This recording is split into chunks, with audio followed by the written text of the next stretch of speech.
un honor para mí estar con todos ustedes en esa mesa redonda de energías en Ecuador y voy a estar moderando el panel sobre las energías renovables.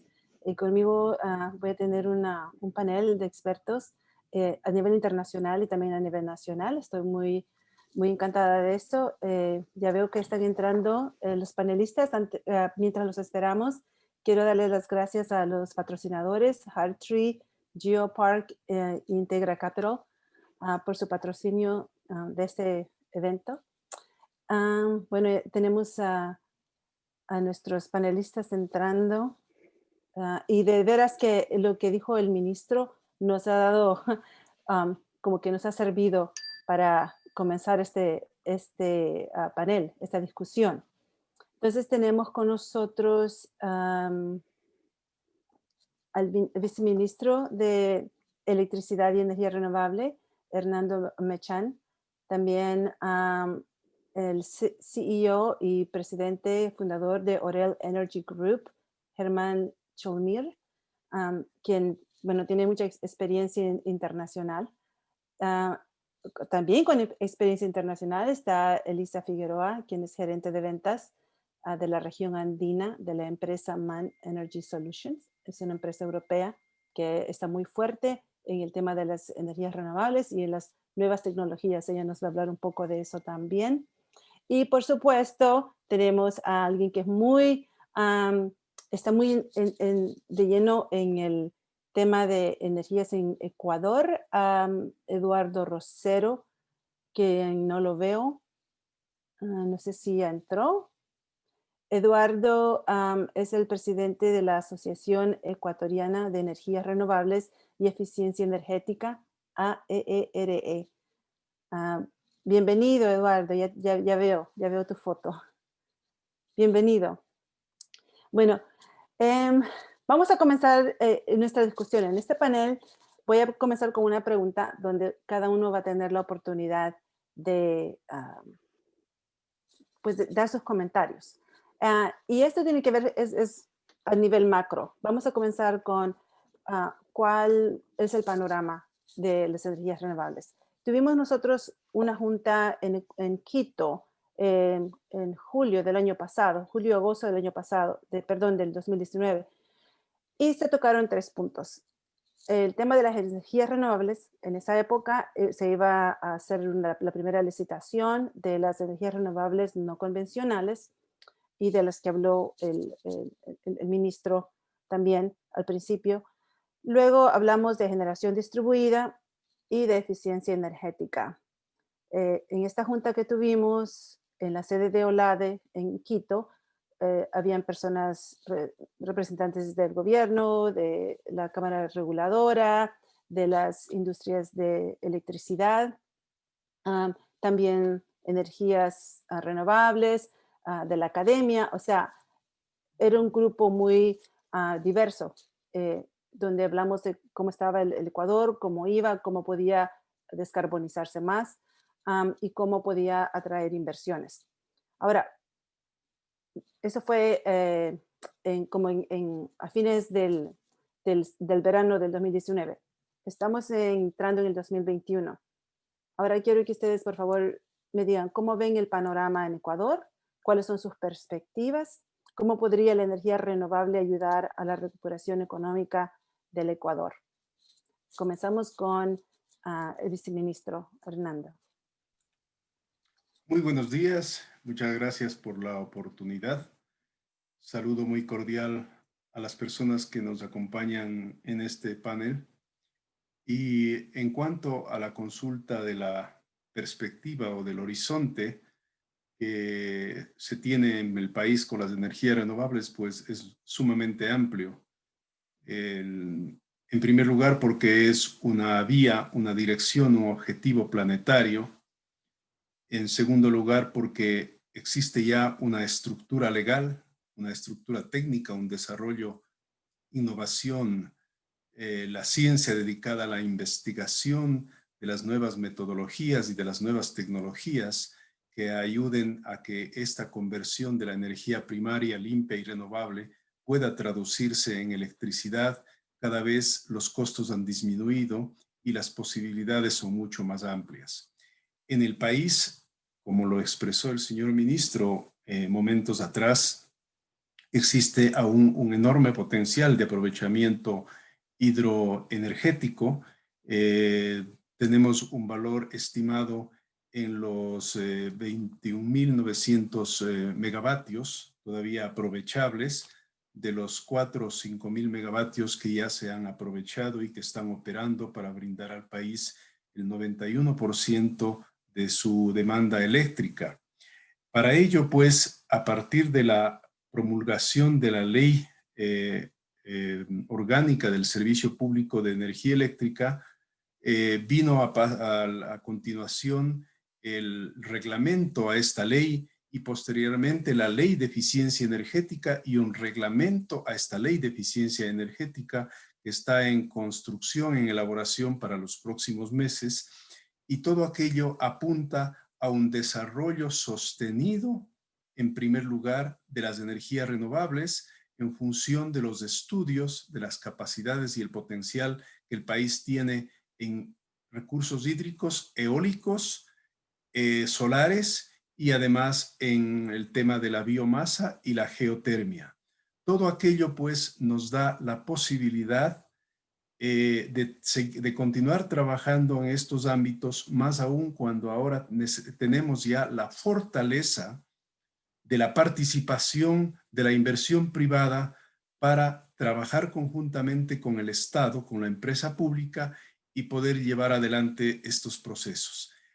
El ejemplo que el señor ministro ha dado recientemente en las asignaciones a empresas privadas, en este caso unas 2 empresas españolas, para la construcción ya del primer bloque de fortaleza energética de 200 megavatios en fotovoltaico y de 110 megavatios en eólico para los próximos 2 años, es la primera señal de un Ecuador que se desarrolla en el ámbito de las energías renovables, en la participación privada, en los objetivos mundiales de desarrollo, en la descarbonización del planeta y particularmente en la seguridad jurídica, porque a futuro los socios en la construcción de la energía o de la fortaleza energética tienen que tener el ámbito de la seguridad jurídica, de gobiernos que piensen en políticas de Estado y no simplemente en políticas de gobierno. Es importante para que sepamos que el horizonte de 40, 50 años de la energía tiene que estar garantizado por una confianza nacional e internacional. Muchas gracias. Muchas gracias. Bueno, continuemos con Germán. Danos tu perspectiva, ya que tú estás muy dentro del mercado andino y suramericano y por todos lados. Gracias, Cecilia. Gracias a todos por esta oportunidad de poder compartir ideas y ver cómo podemos hacer para mejorar, no solo en Ecuador, sino en toda la región, la situación energética. Desde nuestra experiencia, nosotros hemos, desde el año 2014, somos una empresa de inversión en energías renovables y estamos convencidos de que el mejor, no hay uno solo, pero uno de los mejores caminos para poder fomentar no solo la diversificación de la matriz energética, sino también la aceleración en la adopción de las energías renovables, es fortalecer todo lo que tiene que ver con la generación distribuida. Ha habido casos que en su momento y correctamente fueron tomados como casos de éxito, donde se hacían grandes licitaciones por grandes bloques de energía y muchos megavatios concentrados en un solo lugar.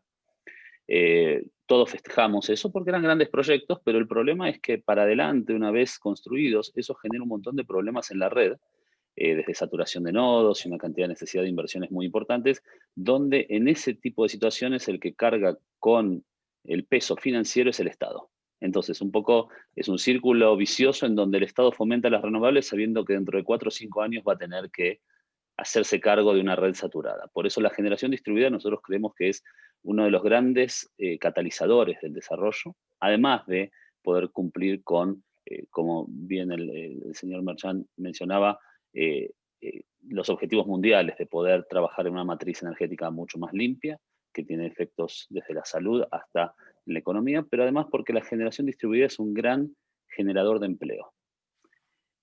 Nosotros, por ejemplo, acabamos literalmente hace 48 horas de poner en funcionamiento lo que es una de las plantas de generación distribuida más grandes de la Argentina, donde la hemos construido, comenzado a construir durante la pandemia y la hemos terminado ayer, todavía en pandemia. El país está cerrado, nuestros equipos están distribuidos entre Italia, Miami, New York, Buenos Aires, y lo hemos todo hecho gracias a la tecnología que nos permite. ¿A qué voy?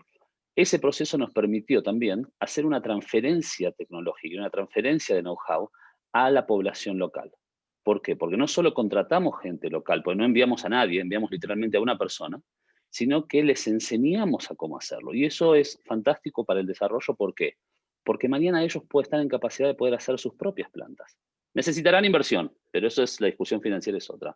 Entonces, los grandes proyectos son bienvenidos porque son un gran salto en un momento determinado, en un plazo relativamente corto. Los proyectos de generación distribuida son un desarrollo constante en, digamos, proyectos pequeños que a veces también hasta generan mejoras en la línea de transmisión. Por ejemplo, cuando se hacen en línea, al final de línea, alivianan la carga, una cantidad de cosas que son buenas. Pero lo más importante para mí es recalcar el aspecto social de la generación distribuida, la generación de empleo, la transferencia tecnológica, el aspecto educativo, porque eso entra dentro de lo que hace ya un año y medio, 2, estamos hablando de las inversiones tipo ESG, que se habla de Environmental, Social and Governance.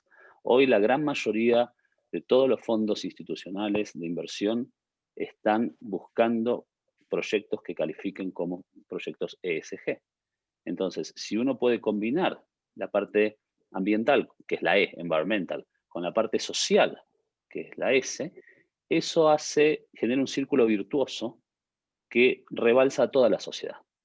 Yo creo que es importante, y perdón que me extienda porque este tema me apasiona, creo que es importante que la energía renovable sea accesible para toda la población, no solo para los grandes consumidores comerciales e industriales, no solamente para, digamos, para aquellos que tengan la capacidad institucional de comprarlo. Tiene que ser para toda la población porque implica una mejora en la calidad de vida y en la mejora y un respeto sobre el planeta en el que todos vivimos. Y no me quiero extender, pero dentro de esa foto que nosotros visualizamos, que sería una foto ideal, el rol del gobierno es muy bueno que sea un hacedor de mercados, lo que llamamos un market maker, pero no debe ser el único cliente.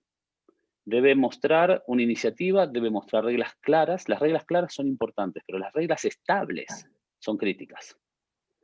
Ha pasado en otros países donde las reglas eran claras, pero entre licitación y licitación iban cambiando. Entonces nadie sabía qué iba a pasar en la próxima. Y eso atado a la posibilidad y creo que Ecuador en este momento está en una situación fantástica para hacer esto, que es la posibilidad de demostrarle al mercado que más allá de los ciclos presidenciales, Ecuador es estable en lo que tiene que ver con sus políticas energéticas. Porque el gran problema, como nosotros, como empresa de inversión, que siempre vemos es, observemos los ciclos presidenciales, porque no sabemos qué va a pasar en el próximo. Si Ecuador pudiese mostrarle al mercado que en una transición política las reglas del mercado energético no cambian radicalmente, eso sería exponencial para la generación de confianza para inversiones, tanto extranjeras como locales. Porque la energía distributiva permite, como los tickets son de otro tamaño, poder tener inversores locales. No siempre el inversor extranjero es el necesario. Y no me quiero extender más. Gracias. Lo que dices es perfecto porque cuando vemos la historia de especialmente la tecnología fotovoltaica, es que los mercados que catalizaron esta industria fueron Japón, Alemania y California. Y todos empezaron con generación distribuida. En Japón el mercado comenzó con casas en los hogares. En Alemania fueron proyectos de menos de 1 megawatt los que generaron el boom. Y luego California con un programa híbrido. Pero eso tiene razón porque apuntamos a empleos locales. Hablando de Alemania y las tecnologías, Elisa, tú cuéntame, tú estás a cargo del mercado andino. ¿Cuál es su perspectiva? ¿Qué tú esperas? ¿Cómo ves el mercado? ¿Por qué está man interesado en Ecuador, por ejemplo? Claro, muchas gracias Cecilia y muchas gracias a todos por la oportunidad para compartir este interesante panel con ustedes. En particular, como compañía de tecnología, estamos muy a la expectativa de Ecuador para este próximo año. Vemos estos importantes cambios que van a venir para las subastas energéticas, en particular para las energías renovables. Considero que es un gran momento para que puedan converger estos grandes actores como reguladores, inversionistas, tecnólogos, y también es un momento de educación. Tienen que estar muy bien involucradas todos los aristas para poder llevar a cabo estos proyectos. Un momento en donde también la misma sociedad, las mismas comunidades en donde se instalan estos grandes proyectos de infraestructura, tienen que conocer cómo funciona bien un panel solar, cómo funciona un parque eólico y también las bondades que puede traer para ellos. También hemos visto y nosotros nos acercamos a estas etapas de desarrollo de proyectos para poder llevarlos a una etapa lista para construcción. No solamente nos acercamos desde el desarrollo tecnológico y desde la parte muy medular técnica, sino también entendemos la parte regulatoria y la parte de impacto social.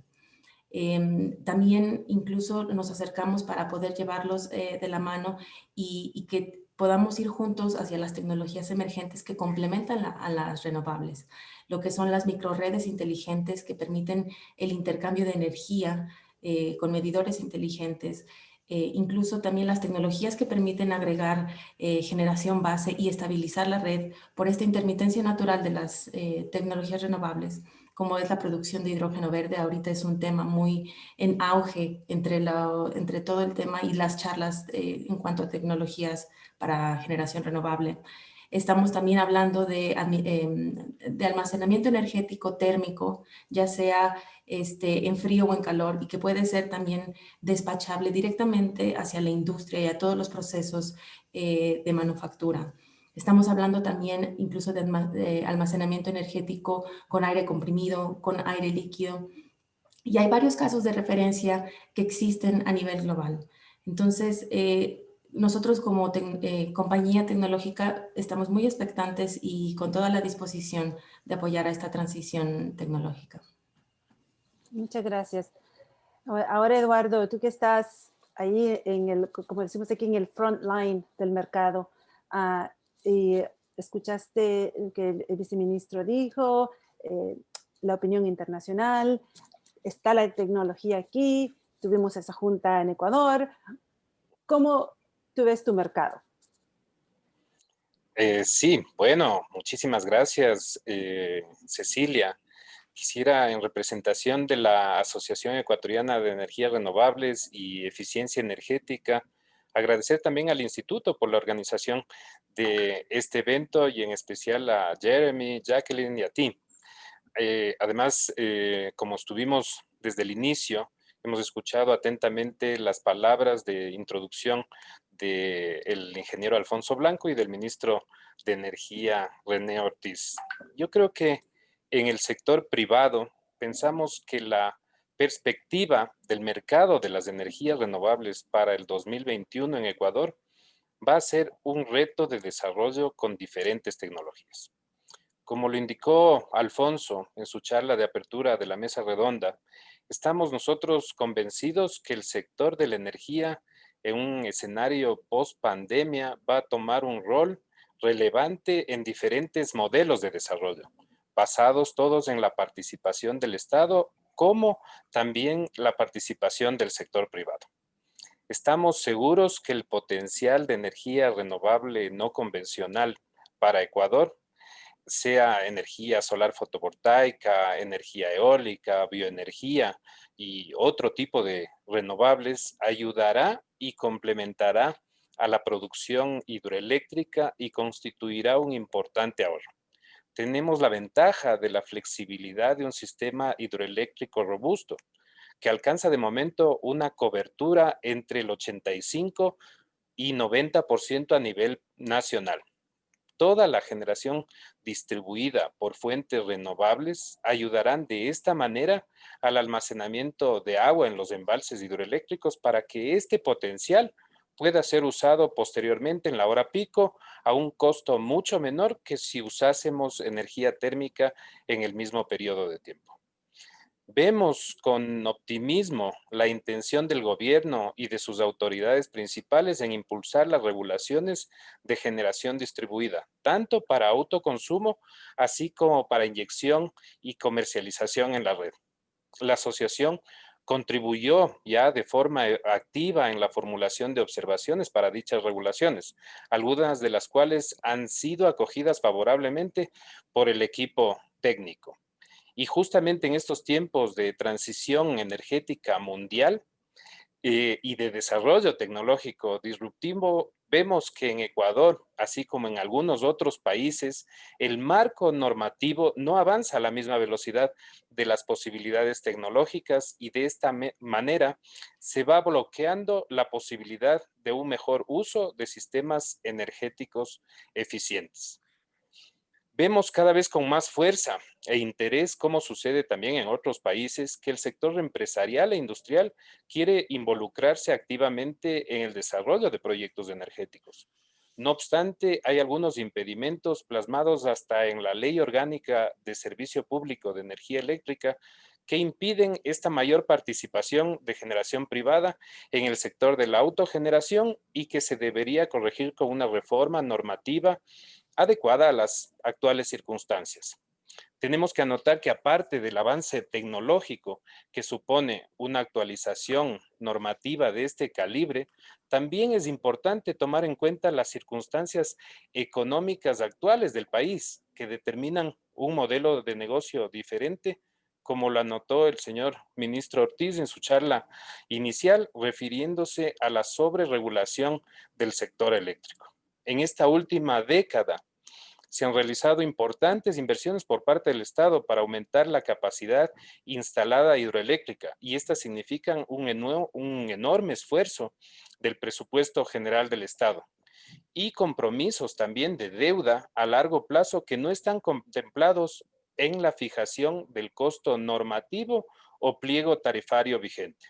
Solo para poner un ejemplo, tomando la documentación de la extinta Agencia de Regulación y Control de Electricidad del año 2018, en donde la Dirección de Regulación Económica de la agencia determinó en su análisis que para el año 2018 la diferencia monetaria entre el costo total de la electricidad versus costo normativo aprobado para ese año era de 1.250 millones de dólares. Es decir, la tarifa normativa vigente de 9.25 en ese año fue subvencionada en alrededor de 6 centavos y su costo real debería estar más o menos por los 15.4 centavos por kilovatio hora. Esto es cuando se incluyen todos los costos de inversión para expansión, costos variables de producción de centrales térmicas sin subsidios, costos de financiamiento, capital e intereses de los créditos adquiridos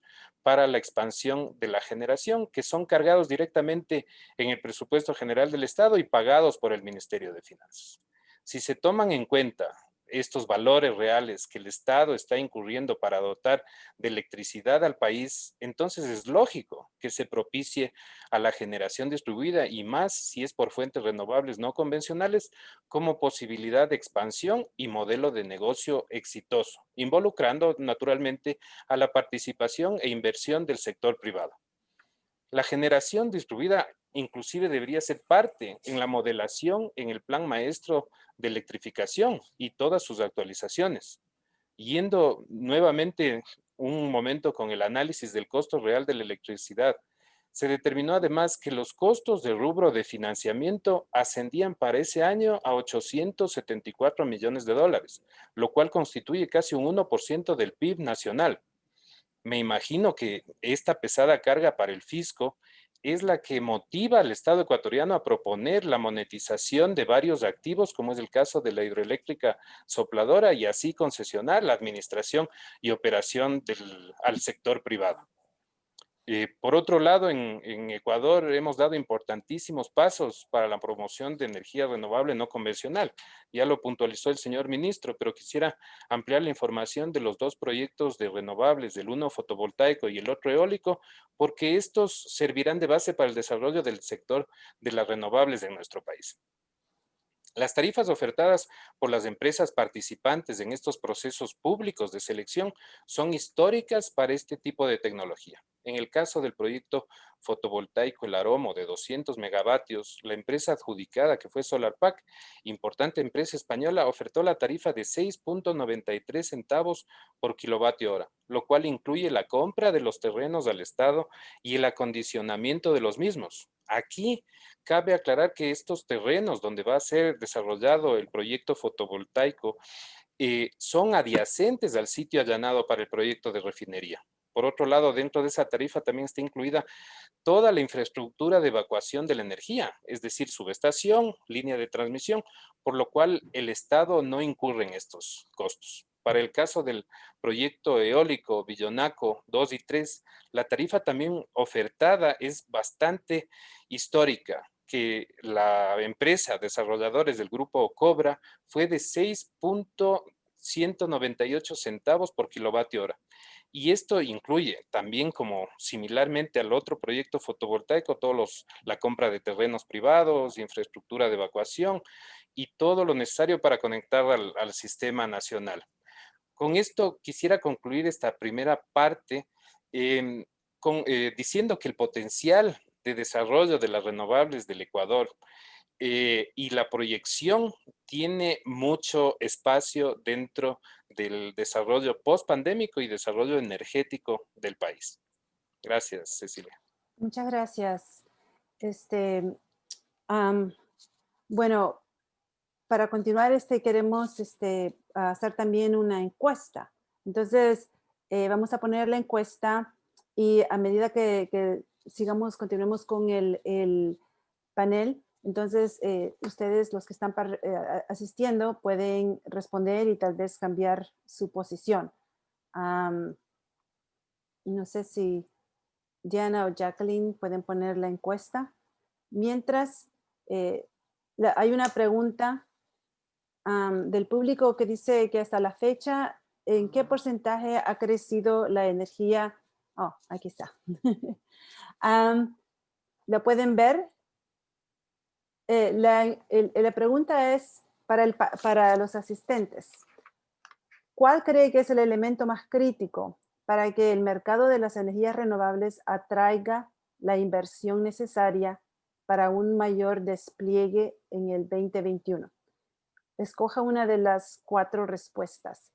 Mayor certeza regulatoria, concretar un marco regulatorio para la generación distribuida, una nueva subasta limitada a la tecnología solar, eólica y de biomasa, y aumentar el número de años de los contratos de PPA. Mientras ustedes responden, le pregunto yo a los panelistas.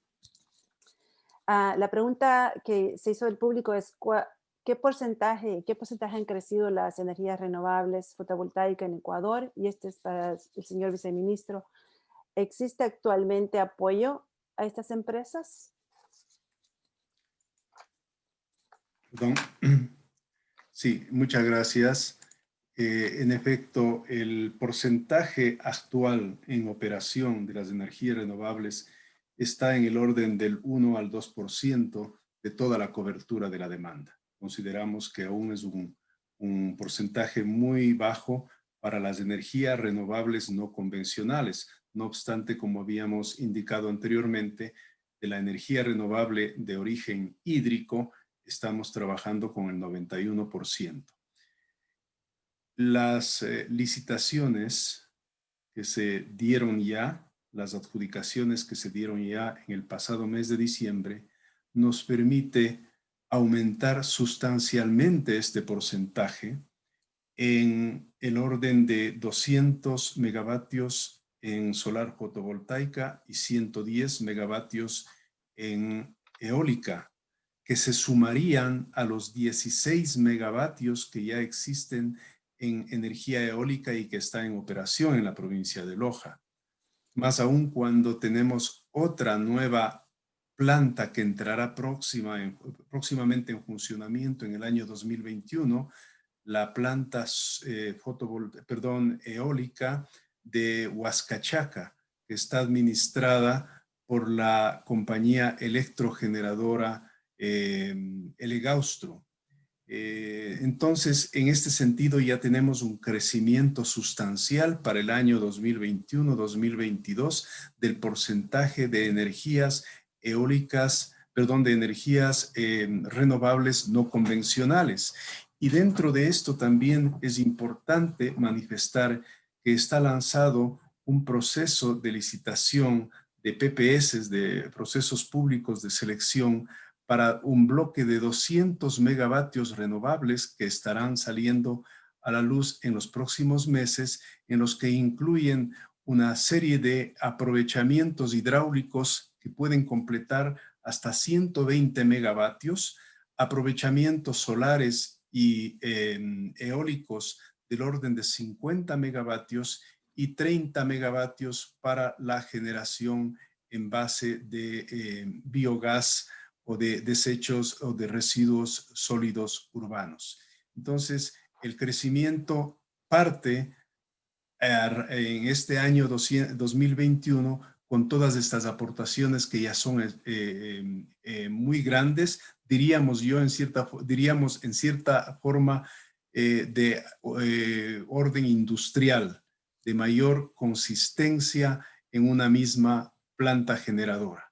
Esa sería quizás la orientación de la participación de energías renovables no convencionales en la matriz energética del país. Gracias. Sí, solo para confirmar también que estos proyectos han sido parte de las subastas, o sea, el gobierno no ha apoyado a las empresas.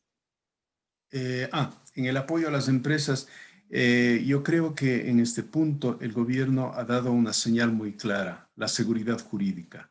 Creo que la imagen del país es una nueva imagen en el que estamos manteniendo se va a mantener para los futuros los contratos a largo plazo, porque son contratos de un promedio de 20 años de concesión y para ello se necesita confianza de los inversores. Desde ese punto de vista, el gobierno ha manifestado permanentemente a través de los ministerios relacionados con el desarrollo de las energías en el país, la seguridad jurídica. Creo que ese es el punto más importante en el cual debemos soportarnos para el futuro del crecimiento eléctrico en el país, más allá de que se establecen unos procesos públicos de selección absolutamente transparentes, con la posibilidad de que todas las empresas puedan entrar, puedan participar y pues con una planificación adecuada que está puesta en el plan maestro de electrificación que este momento está en un horizonte al año 2030.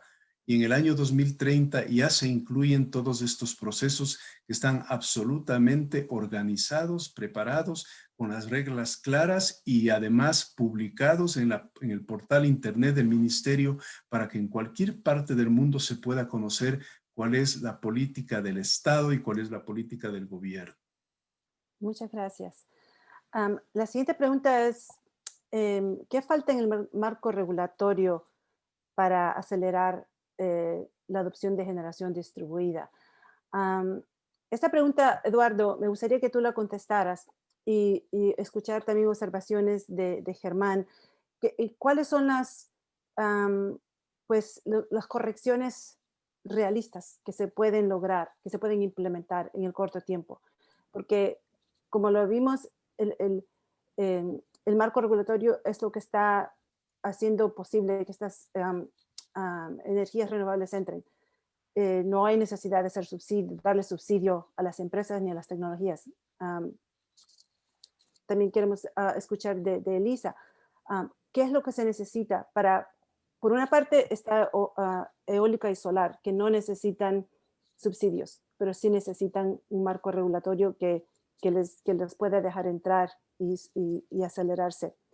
¿qué se necesita para poder entrar las nuevas tecnologías que son que, por supuesto, Ecuador tiene una gran oportunidad de ser un líder en el tema de hidrógeno verde y también de las microredes para llevar electricidad a las áreas rurales? Entonces, quiero, Eduardo, si tú me dices qué es lo que hace falta o cómo se puede hacer esto para generar, incrementar la generación distribuida, y Germán, ¿qué se puede incrementar que tú piensas que esto es fácil de hacer? Gracias. Sí, mira, actualmente en el Ecuador están vigentes, hay solamente vigente una regulación de microgeneración fotovoltaica que es la 003-18. Las nuevas regulaciones de generación distribuidas todavía están en proceso de elaboración y aprobación por el directorio de la Agencia de Regulación y Control. Si es que vemos el desarrollo de esta regulación desde el año 2018, se ve que ha tenido una poca acogida por diferentes circunstancias y diferentes detalles que hay que pulir y que ya están siendo incorporadas en la nueva regulación, en los nuevos borradores de regulación. En esa regulación de generación fotovoltaica se podía o se puede, porque actualmente está vigente, incorporar sistemas de hasta 1 megavatio dentro de los sistemas, dentro de los usuarios que son catalogados como comerciales e industriales.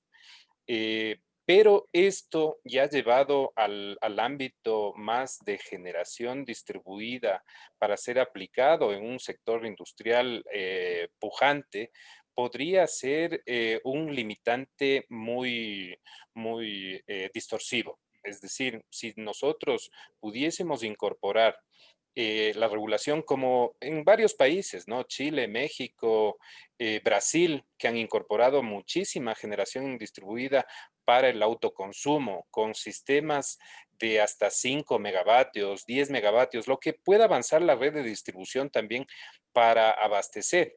Y hay que tomar en cuenta que la generación distribuida significa apagar a esa industria de la red. Entonces, dentro de esas limitantes, no habría mucho inconveniente de hacer un límite de energía, sino más bien qué bueno que la industria pueda apagar su demanda dentro de un horario el cual también repercute en la demanda. La otra regulación que es ya más para inyección a la red, creo que el proceso de adjudicación es bastante complicado, tomando en cuenta que se necesitan procesos largos para tener un título habilitante, una concesión.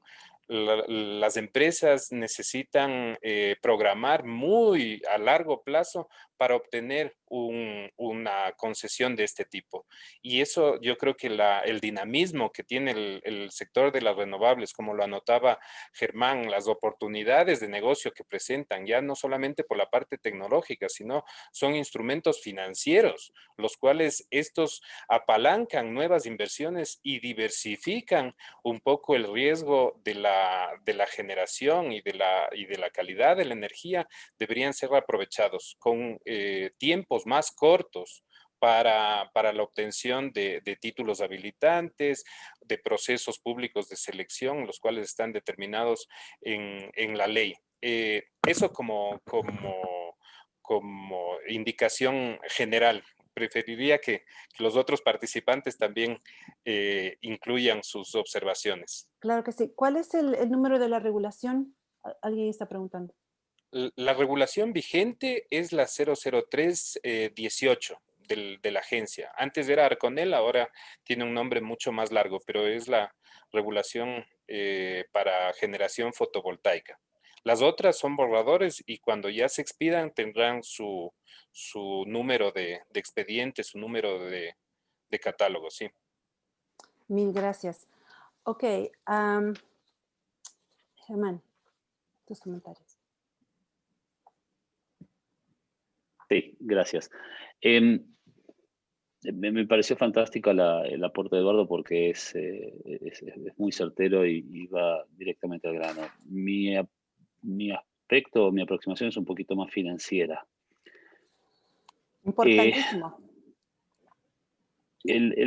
O sea, yo creo que Ecuador está en una situación, es una gran oportunidad la que tiene en este momento, porque a nivel regulatorio y primero a nivel energético creo que hay dos grupos muy separados. Uno, digamos, sería el mercado en general y otro lo que son las comunidades rurales e indígenas. Cada sector necesita una regulación diferente digamos, o mecanismos que fomenten de forma diferente el desarrollo de las energías renovables. En lo que tiene que ver con los aspectos financieros, una de las cosas que están, digamos, por eso creo que para Ecuador es una oportunidad impresionante, es que ante los altísimos niveles de liquidez que hay en el mercado internacional de capitales y ante la situación privilegiada de Ecuador al tener una economía dolarizada y una cantidad de factores que el ministro comentó en su exposición anterior, lo que está faltando hoy desde el punto de vista financiero son proyectos. Hoy hay más demanda de parte del capital que proyectos disponibles en donde invertir. Entonces, el timing y el tiempo de desarrollo que casualmente Eduardo mencionaba recién es crítico, porque si en plazos como 6 meses, 12 meses o como un largo plazo, 18 meses, uno puede tener una multiplicidad, decenas de pequeños proyectos que esos puedan, después de ser, digamos, desarrollados por pequeños desarrolladores locales o inversores locales o internacionales, ser consolidados en una cartera y flotados en el mercado, eso genera un círculo virtuoso donde se vuelve a reinvertir parte de ese capital y pasa a formar parte de un crecimiento exponencial. Uno de los grandes cambios que nosotros notamos en el mercado energético a partir de la disrupción que generan la energía solar en particular, que tiene unos tiempos extremadamente cortos de ejecución frente a otras que también son necesarias, como por ejemplo el pequeño aprovechamiento hídrico, que es algo crítico para un desarrollo de mediano plazo, es que los tiempos de ejecución son tan cortos que hasta lo hacen, digamos, cuasi en sintonía con los tiempos del mercado financiero. Y para poder estructurar todos estos proyectos, requieren digamos, del mercado financiero, lamentable o afortunadamente, eso depende de las opiniones. En el caso de los proyectos rurales y comunidades indígenas, ahí también el mercado debe jugar un rol preponderante y para eso creo que desde el punto de vista regulatorio el gobierno podría ayudar a que eso ocurra. ¿Y de qué manera? Las generaciones en zonas rurales no son quizás en algunos casos 100% autosustentables desde el punto de vista financiero. Necesitan alguna ayuda. Pero la clásica ayuda es tratar de, digamos, de algún subsidio o algún fomento público. Eso no es sostenible en el tiempo porque de vuelta pasa a ser un peso para las arcas públicas. Una cosa que nosotros hemos visto en otros países que ha dado excelentes resultados es que desde el gobierno la regulación permita no al desarrollador, sino al inversor, a partir de inversiones en proyectos rurales e indígenas, poder obtener créditos fiscales, los cuales puedan ser negociados en un mercado bursátil. Por ejemplo, una empresa industrial grande que tiene su propia cuenta de energía y en lugar de decidir, digamos, pagar su cuenta de energía como siempre, sino también dice, bueno, vamos a hacer una inversión en tal o cual comunidad rural o indígena y a partir de eso entra un crédito dentro de su propia entidad cuentas financieras, que después ese crédito puede ser vendido en el mercado financiero. Entonces, de vuelta, es una convivencia entre el mercado energético y financiero que van de la mano y creo que bien fomentados desde el punto de vista regulatorio pueden generar un crecimiento sostenible y exponencial. Muchas gracias. Elisa. Sí, claro. Bueno, algo que se ha visto también en otros países es el hecho de que haya una regulación más definida para generación distribuida, también abre la posibilidad para que los mismos usuarios finales puedan tener la generación propia dentro de sus instalaciones. Sin embargo, algo que sí sería muy importante es definir los reglamentos en cuanto a capacidades, en cuanto a los actores que pueden comercializar esa energía eléctrica, las formas de medición, ya sea para la inyección de la red o incluso importación de faltantes o exportación de excedentes, dado que luego esto también abre mucho la ambigüedad de mercados no regulados. Incluso el poder tener esta transacción bilateral de energía es algo muy beneficioso para la industria de comercio y tal vez para la industria pesada. Por ejemplo, si, como bien comentaba Eduardo, se puede o está en revisión el hecho de que se pueda generar no más de 1 megawatt y a veces que ese megawatt también puede ser aprovechado para la distribución incluso cercana, ¿no? Algo que también se le ha llamado en otras regulaciones como generación distribuida colectiva. Y esto también da la apertura a las tecnologías de medición inteligente que puede permitir que un generador que tenga en su sitio menos de 1 megawatt pueda compartir con otras instalaciones vecinas parte de sus excedentes, ¿no? Entonces permite esa transacción bilateral entre ciertos actores pequeños y tienen que ser mercados muy revisados. Tiene que también obviamente dar la apertura a estos actores para que puedan tener sus propias transacciones bilaterales, pero también muy regulados para evitar los disturbios naturales que se inyectan a la red como parte de las fluctuaciones de las energías renovables, ¿no? Entonces, bueno, eso es algo que sí se debe de cuidar mucho al momento de que salgan los pliegos oficiales de estas nuevas regulaciones de generación distribuida y como bien lo han comentado los otros expositores, con la seguridad jurídica que pueda traer en un largo plazo para los inversionistas. Muchas gracias. Y que tú mencionaste, bueno, se mencionaron las áreas rurales también.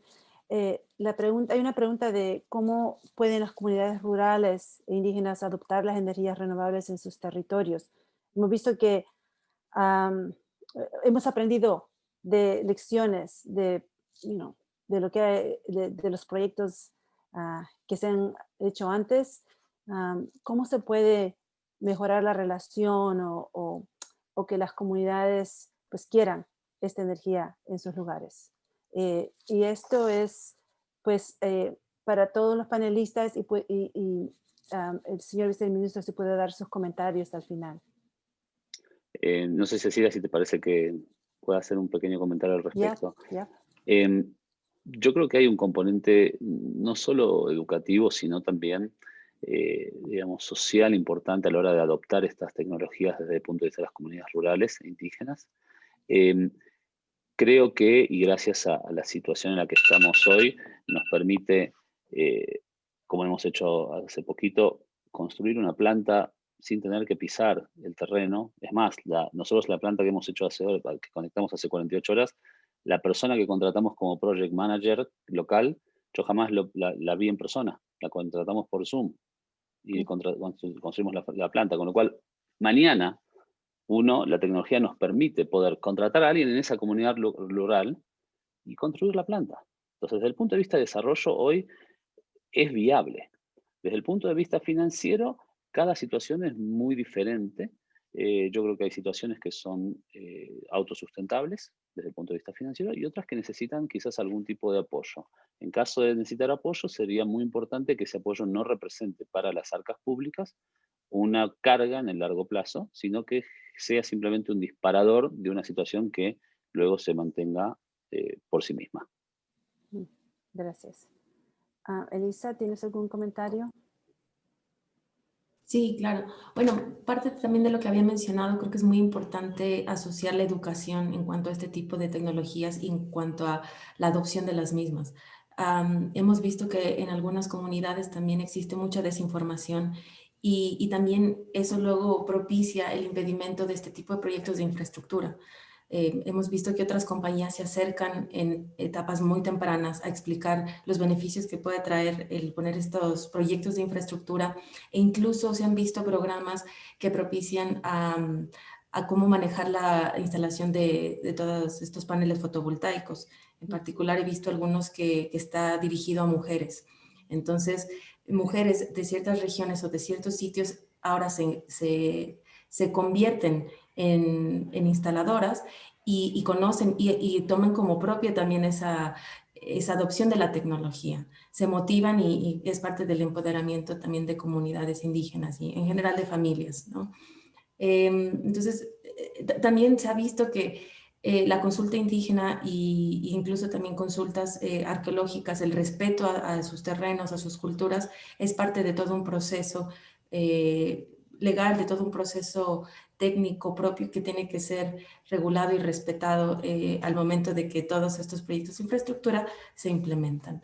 Entonces, básicamente ese sería mi comentario. Sí, también en Ecuador existe la biodiversidad, que es muy importante protegerla.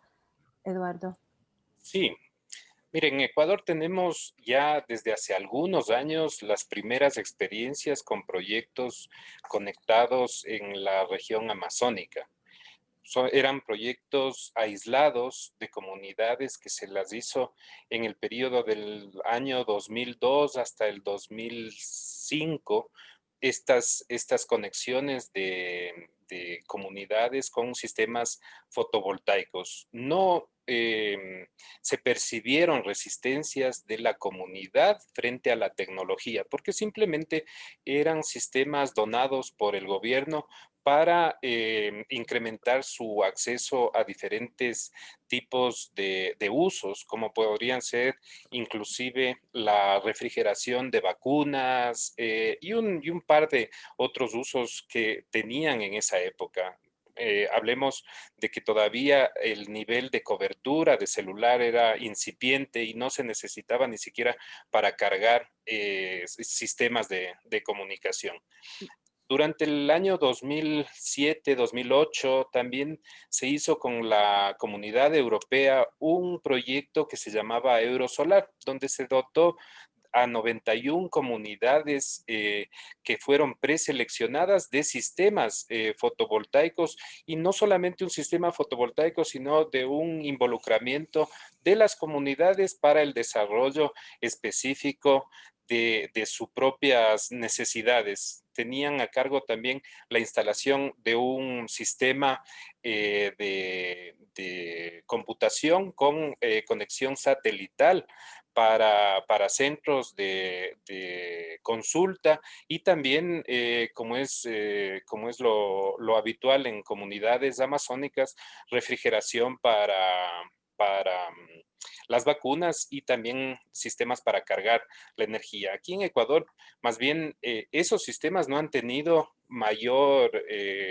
contrariedad dentro de la población y son muy bien acogidos. También hay otros sistemas que incorporan turbinas de flujo en los ríos que también ayudan a la carga de las baterías en las comunidades. Entonces, más bien como dato aparte, claro, Galápagos no es una comunidad rural extensa, sino es una comunidad que está focalizada en varias ciudades principales, y por eso el proyecto que mencionó el señor ministro y también el señor viceministro del proyecto fotovoltaico con almacenamiento tiene una capacidad de aprobación de la población bastante alta. Lamentablemente, lo que hay que revisar dentro de esas reformas legales es que en sitios como Galápagos, para promocionar todo lo que sea eficiencia energética, debería haber una tarifa diferente a la del continente.